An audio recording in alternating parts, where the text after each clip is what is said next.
Hello friends, welcome to gaps classes. Computer science difficult, बहुत सारे students ने कहा सर कंप्यूटर साइंस बहुत डिफिकल्ट है, लेकिन जितने भी स्टूडेंट्स ने अभी तक गैप्स क्लासेस की वीडियो देखी है उनको सबसे आसान लग रहा है। और अगर आपने इससे पहले की वीडियोस नहीं देखी तो लिंक सारी वीडियोस का डिस्क्रिप्शन में है, हमने पूरी प्लेलिस्ट बना रखी है।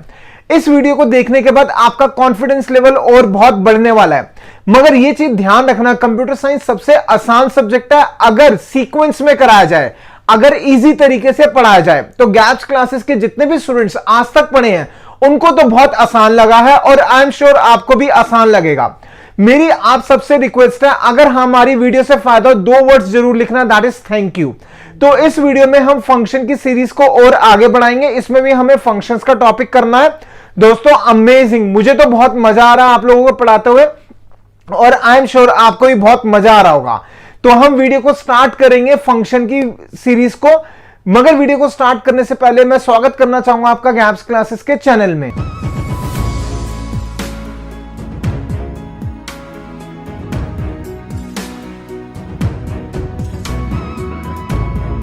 दोस्तों फंक्शन की सीरीज को अब हम और आगे बढ़ाते हैं।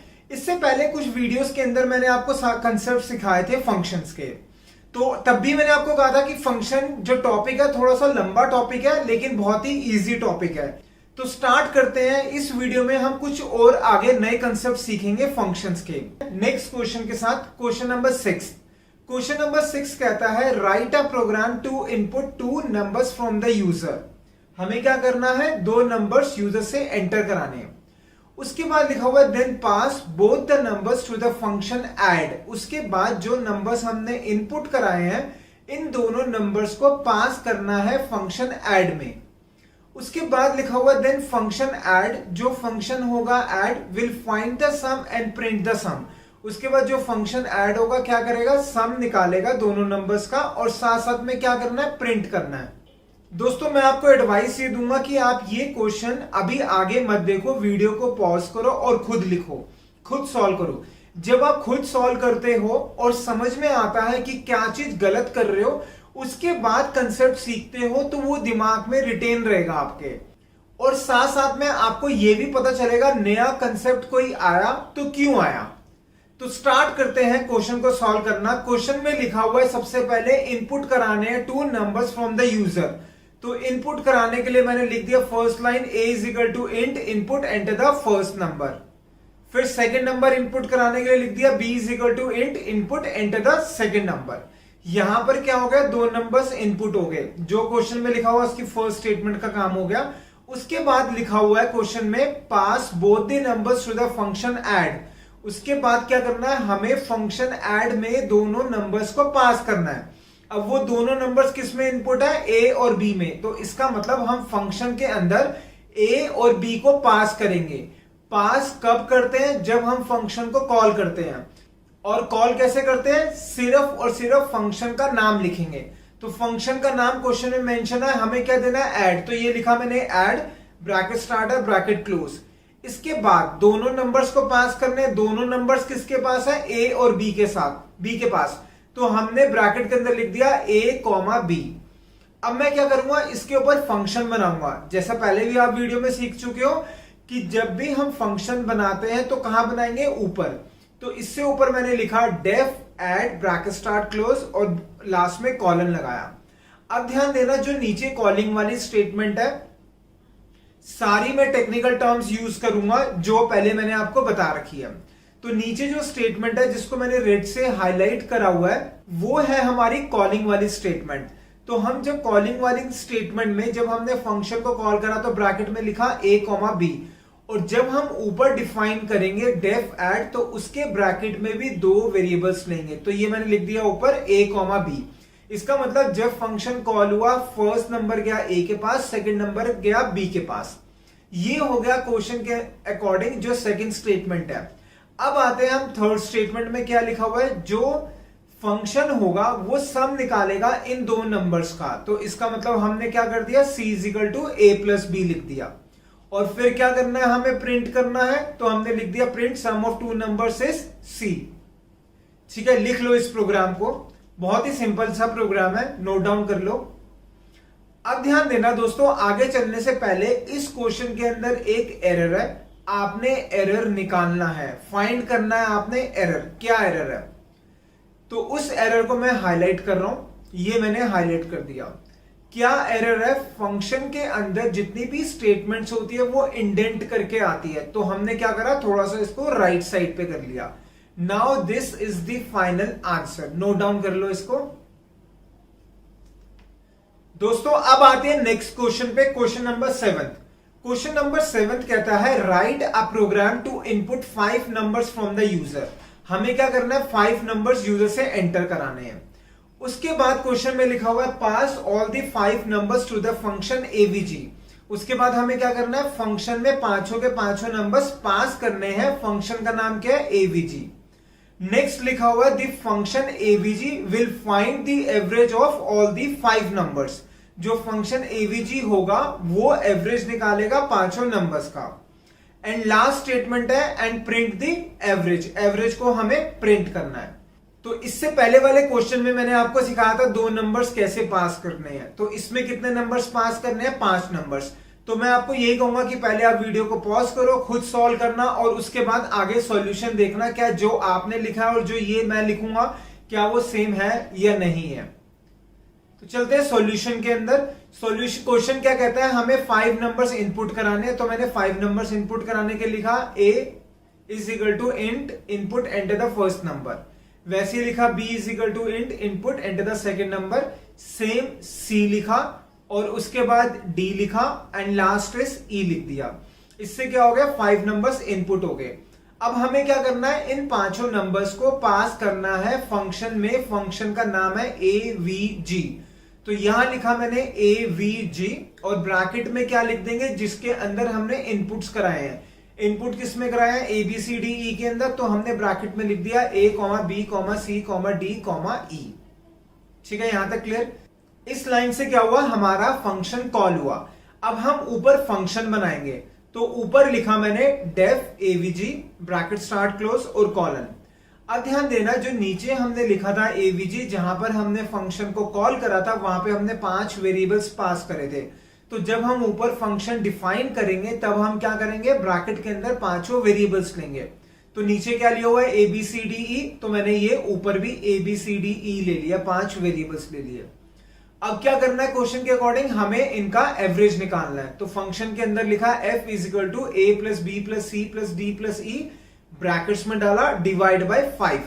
ब्रैकेट डालना नहीं भूलना, पहले आपको सम करना है, फिर आप एवरेज कैसे निकालते हैं, पहले हम सम करते हैं फिर हम डिवाइड बाय 5 करते हैं। तो इसलिए हमें ब्रैकेट डालना जरूरी है।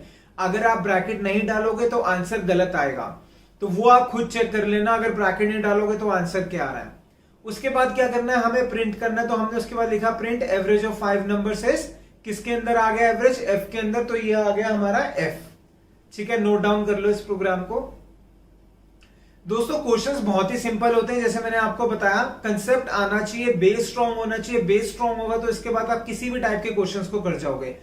जैसा मैंने आपको पहले भी वीडियो में बताया था, अगर आप गैप्स क्लासेस से पढ़ रहे हो तो आपका बेस पूरा स्ट्रॉन्ग होगा।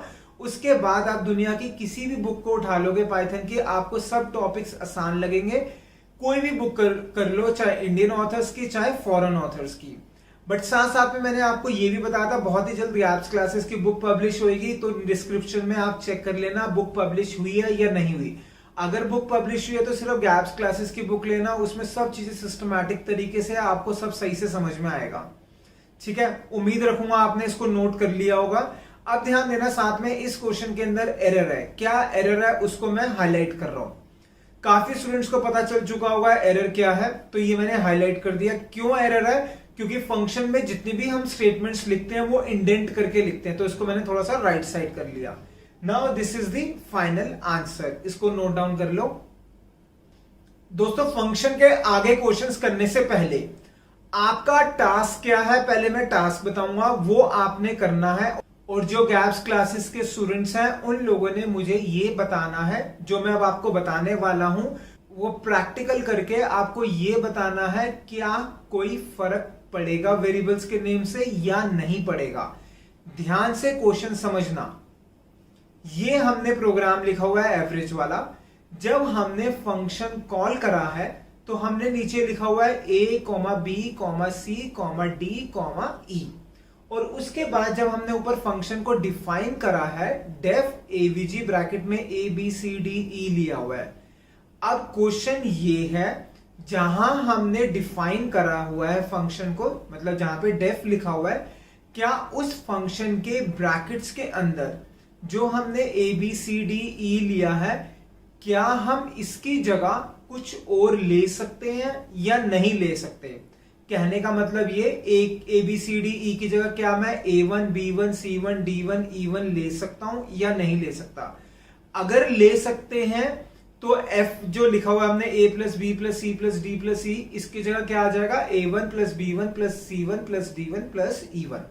ठीक है, तो आपका टास्क ये है, आप प्रैक्टिकल में चेक करोगे क्या हम फंक्शन के जो वेरिएबल्स हैं जो ब्रैकेट्स के अंदर है उसका नाम और जहां से हमने फंक्शन को कॉल करा है क्या उन दोनों का नाम सेम हो सकता है या नहीं हो सकता। अगर नहीं हो सकता तो आप बताओगे no, both can not have same name. अगर सेम होना चाहिए तो आप कहोगे yes it has to be same, वो सेम ही होना चाहिए, उसके अलावा आप कोई और नाम नहीं ले सकते। ध्यान देना, बिना प्रैक्टिकल करे आंसर नहीं देना, क्योंकि मुझे पता है कि आप गलत बताओगे आंसर। तो प्रैक्टिकल करना है और साथ साथ में स्क्रीनशॉट्स भी भेजने हैं मुझे। ठीक है, तो मैं दोबारा से थोड़ा सा एक्सप्लेन कर देता हूं। क्वेश्चन आपका क्या है टेक्निकल टर्म्स में, क्या एक्चुअल पैरामीटर का नाम एंड फॉर्मल पैरामीटर का नाम सेम होना चाहिए या अलग होना चाहिए? एक्चुअल पैरामीटर्स वो पैरामीटर्स होते हैं जो फंक्शन के कॉलिंग के टाइम में हमने लिखे हैं। तो जो नीचे लिखा हुआ है एवीजी ब्रैकेट में a, b, c, d, e, they are called as actual parameters. और फॉर्मल कौन से जो हमने डेफ के साथ लिखा है AVG a, b, c, d, e। क्या एक्चुअल पैरामीटर और फॉर्मल पैरामीटर सेम ही होने चाहिए या कोई और हो सकता है? ये आपका टास्क है, प्रैक्टिकल करके आपको चेक करना है। ठीक है, राइट। और सबसे इंपॉर्टेंट पॉइंट जो मैं अब आपको बताने चाह रहा हूं फंक्शन से रिलेटेड, ध्यान से सुनना, क्योंकि स्टूडेंट्स गलती करते हैं। जब भी हम फंक्शन का नाम देंगे तो उस नाम को क्या रखना है वो डिपेंड करता है या नहीं करता? बिल्कुल डिपेंड करता है। आप फंक्शन का नाम कुछ भी लिख सकते हो except keywords, except reserved words. Keywords and reserved words दोनों का मतलब सेम होता है। अब ये सुन लो कीवर्ड्स क्या होता है, पेपर में क्वेश्चन आ सकता है what is keywords and what is reserved words. Keywords वो वर्ड्स होते हैं जो ऑलरेडी पाइथन को पता है। फॉर एग्जांपल, फॉर एक लूप है FOR स्मॉल वाला, तो आप फंक्शन का नाम एवीजी की जगह फॉर नहीं रख सकते। इफ एक कीवर्ड है तो आप फंक्शन का नाम इफ नहीं रख सकते। अगर इफ रखना है तो कैपिटल में रखना, स्मॉल नहीं रख सकते क्योंकि स्मॉल पाइथन को पता है। इन शॉर्ट कहने का मतलब ये, फंक्शन का नाम आप कुछ भी रख सकते हो एक्सेप्ट कीवर्ड्स। कीवर्ड्स वो वर्ड्स जो ऑलरेडी पाइथन को पता है। तो जब स्टूडेंट्स क्वेश्चन करते हैं तो गलती करते ही करते हैं, तो इस चीज का ध्यान देना। तो दोस्तों बहुत अमेजिंग रही ये वीडियो। एक बार दोबारा से मैं बताना चाहूंगा, गैप्स क्लासेस के नोट्स अगर आपको परचेज करने, सारी इंफॉर्मेशन डिस्क्रिप्शन में है। बीच में हमारा नंबर फ्लैश होता है, व्हाट्सएप करके कॉल करके आप इंफॉर्मेशन ले सकते हो। और दोबारा से रिपीट करना चाहूंगा, पूरी की पूरी हमने प्लेलिस्ट बना रखी है, गैप्स क्लासेस की प्लेलिस्ट बनी है। ये सारी प्लेलिस्ट है, आप देख सकते हो। सारी वीडियोस बहुत सीक्वेंस में बना रखी है और आपको गैप्स क्लासेस की सीरीज से बहुत फायदा होगा। सारे टॉपिक्स बहुत आसान लगेंगे। अब हम मिलेंगे नेक्स्ट वीडियो में। Thank you so much for watching the video of gaps classes.